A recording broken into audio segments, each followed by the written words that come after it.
गुजरात में दूसरे दौर के मतदान का प्रचार आज समाप्त। दूसरे दौर का मतदान होना है 5 तारीख को। ज़्यादातर मतदान उन इलाकों में जहां बीजेपी मजबूत इस पार्टी को आ रही हैं। कम से कम कितनी सीटें, मेरा आकलन। तो साथियों नमस्कार। आज हम चर्चा करेंगे गुजरात में दूसरे दौर के मतदान को लेकर, और मुख्य बिंदु होगा कि जो हालात बन रहे हैं उसमें किस पार्टी को कम से कम कितनी सीटें आ रही हैं। तो इस पे मैंने अपना आकलन किया है। दरअसल जो पहले चरण का मतदान हुआ सौराष्ट्र में, साउथ गुजरात में 89 सीट्स का हुआ, उन 89 सीट्स में जो मतदान था वो थोड़ा कम हुआ पिछले चुनाव की तुलना में। इससे सब दलों की जो हैं सांसें अटक गई हैं, ख़ास तौर से बीजेपी की, क्योंकि मेन प्लेयर जो है और सत्ता में जो आता हुआ दल लग रहा है वो बीजेपी ही है। तो उसे लग रहा है कि कहीं कम मतदान का असर उस पर तो नहीं होगा, क्योंकि इन इलाकों में बीजेपी पहले से ही कमज़ोर है। सौराष्ट्र में बीजेपी कमज़ोर है, नॉर्थ गुजरात में बीजेपी कमज़ोर है, यहाँ कांग्रेस का पिछली बार भी अच्छा ठीक ठाक वोट रहा था। साउथ जो गुजरात है वहाँ बीजेपी थोड़ी ठीक स्थिति में है। और अब जो शहरी इलाकों हैं गुजरात के, वहाँ ज़्यादातर मतदान होना है। तो हम एक आकलन कर लेते हैं कि मिनिमम जो है वो कितनी सीटें आती हुई दिख रही हैं हर दल को, और छोटा छोटा उसका एनालिसिस कि ऐसा क्यों हो रहा है। सबसे पहले बात करते हैं आम आदमी पार्टी की। आम आदमी पार्टी की जो लड़ाई थी वहाँ, वो हालांकि केजरीवाल कहते रहे कि मैं सत्ता में आऊँगा, सत्ता में आऊँगा, लेकिन सत्ता में आने की रेस में वो कभी नहीं थे। लेकिन उनकी लड़ाई दूसरे और तीसरे नंबर की लड़ाई ज़रूर थी। तो अगर केजरीवाल वहाँ दूसरे नंबर पर आते तो, या आते हैं तो, केजरीवाल इंडियन पॉलिटिक्स में एक बहुत बड़े खिलाड़ी माने जाएंगे। उनकी लड़ाई अगर वो पहले नंबर पर नहीं भी रहते, दूसरे नंबर पर रहते हैं, तो भी वो बहुत बड़े खिलाड़ी माने जाएंगे, क्योंकि तब वो कांग्रेस को इम्पैक्ट करेंगे और कांग्रेस की जो फ्यूचर पॉलिटिक्स है उसको लेकर केजरीवाल एक महत्वपूर्ण खिलाड़ी हो जाएंगे। कांग्रेस के पास पहले ही वोट कम है, उसमें कुछ सेंध अगर केजरीवाल लगा लेंगे तो ये केजरीवाल के लिए बड़ी मुश्किल हो जाएगी। माफ़ कीजिएगा, ये कांग्रेस के लिए बड़ी मुश्किल हो जाएगी। और उस मुश्किल का जो परिदृश्य है, जो एक कर्टन रेजर है, वो गुजरात के चुनाव में देखने को मिलेगा कि कितनी सीटों पर केजरीवाल ने कांग्रेस के चांसेस को इम्पैक्ट किया। क्या कांग्रेस और आम आदमी पार्टी के वोट मिलाकर बीजेपी से ज़्यादा हो जाते हैं, कितनी सीटों पर ऐसा होता है। तो ये एक बहुत बड़ा आंकलन होगा चुनाव के बाद। और चुनाव के बाद कांग्रेस को और आम आदमी पार्टी को अपनी स्ट्रेटजी जो है वो दोनों को ही बदलनी पड़ेगी चुनाव के परिणाम देखते हुए, और जो अब तक लग रहा है। मेरा आकलन है कि इस चुनाव में केजरीवाल को 5 सीटें तो कम से कम मिल रही हैं, लेकिन ये 5 सीटें जो हैं ये बहुत कम हैं, और इनसे केजरीवाल की जो स्ट्रेटजी है उस पर सवाल उठेंगे कि उन्होंने इतना बड़ा प्रचार किया गुजरात के अंदर, लेकिन ला पाए सिर्फ 5 ही सीटें। हालांकि पहली बार की तुलना में कोई बुरा नहीं है, लेकिन फिर भी जो उन्होंने बवाल काटा था शुरू में, और ऐसा लग रहा था कि लड़ाई तो केजरीवाल और बीजेपी में है, वो अब कहीं नज़र नहीं आता है। केजरीवाल का जो ढिंढोरा था वो थोड़ा कमज़ोर हो गया है। उनका बैंड बाजा बारात जो है उसका जो शोर था वो थोड़ा कम हो गया है, काफ़ी कम हो गया है।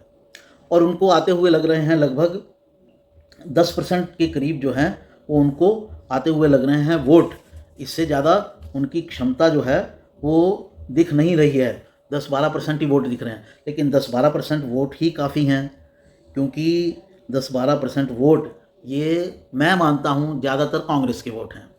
ठीक है, तो कांग्रेस के वोट अगर ये हैं, और कांग्रेस के वोटों में अगर इनको शामिल कर दिया जाए आज के एनालिसिस में, इस तारीख में 3 दिसंबर के दिन, तो वो बीजेपी को तकड़ी फाइट देने की स्थिति में आ जाती है, क्योंकि बीजेपी के वोट भी 49-50% के आसपास ही हैं, और भी कांग्रेस के वोट जो हैं वो उनकी चर्चा करते हैं, उनके वोट भी बता देते हैं आपको 38% के आसपास आ रहे हैं।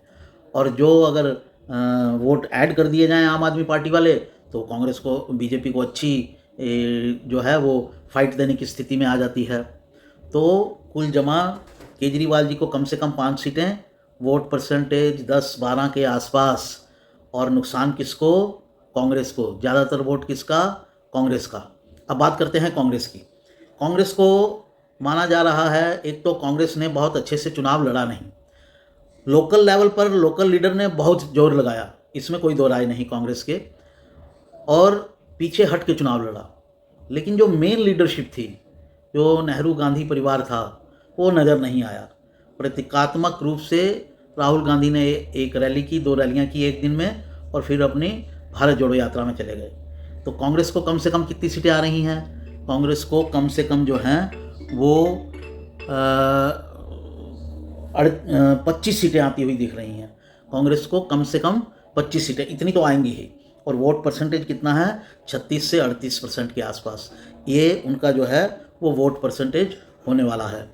और अगर वही बात, अगर वो केजरीवाल की पार्टी में अगर थोड़ा और दम लगाते, राहुल गांधी आते, प्रियंका गांधी आती, प्रियंका गांधी हिमाचल के चुनाव में तो गई थी, तो फिर गुजरात क्यों नहीं आई, ये एक सवाल है।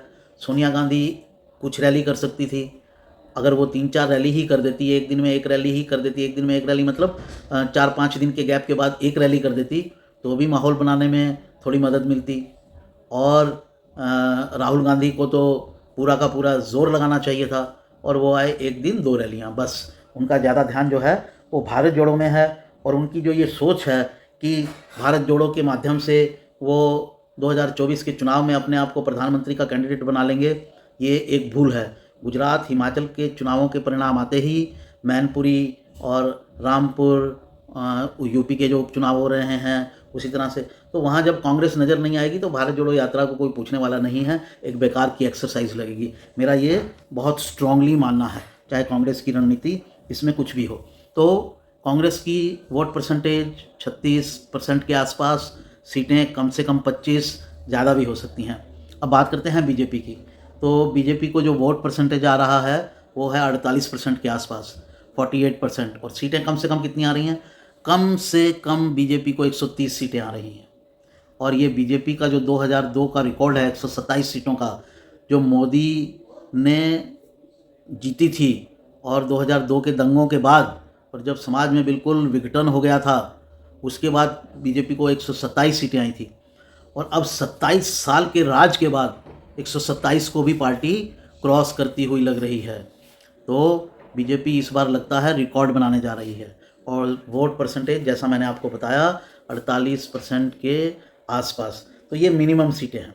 अब अगर इन मिनिमम सीटों को देखा जाए, 5 सीटें केजरीवाल, 25 सीटें कांग्रेस, 130 सीटें बीजेपी, तो ये सीटें होती हैं 160। और 160 सीटों के बाद विधानसभा में बचती हैं 182 की विधानसभा है, 22 सीटों का बंटवारा और होना है। अब ये 22 सीटें किस किस के पास जाएंगी? 2-3 कैंडिडेट, 2-3 एमएलए जो हैं वो मान लेते हैं इंडिपेंडेंट होंगे, 1-2 छोटी पार्टियां हैं उनके होंगे, 5 मान लीजिए, तो छोटी पार्टियों को और इंडिपेंडेंट को जा सकते हैं। उसके बाद भी 17 सीटों का डिस्ट्रीब्यूशन, इसके बाद भी या बीजेपी को जाएंगी या कांग्रेस को जाएंगी या आम आदमी को जाएंगी, और कितना उनमें डिस्ट्रीब्यूशन होगा, किस किस को कितनी जाती हैं, ये है।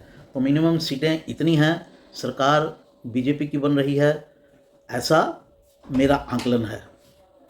बाकी तो रिजल्ट आने के बाद ही पता चलेगा। तो साथियों, उम्मीद करता हूं कि ये आकलन आपको पसंद आया होगा। एक बात मैं इसमें और जोड़ना चाहता हूं कि पंजाब के लोगों के पैसे का बड़ा नुकसान हुआ। जो केजरीवाल जी पंजाब सरकार की एड्स सारी गुजरात में लेकर आए थे और एक हवा खड़ा कर दिया था कि वही फाइट में है, वो सस्टेन नहीं कर पाए। तो इस पर केजरीवाल जी की स्ट्रेटजी पर भी बहुत सवाल उठेंगे कि वो कितने समझदार हैं राजनीतिक रूप से, और इतने पैसे की बर्बादी क्यों की उन्होंने अपनी पार्टी के लिए, जिसका लाभ कहीं और लिया जा सकता था, नंबर 1।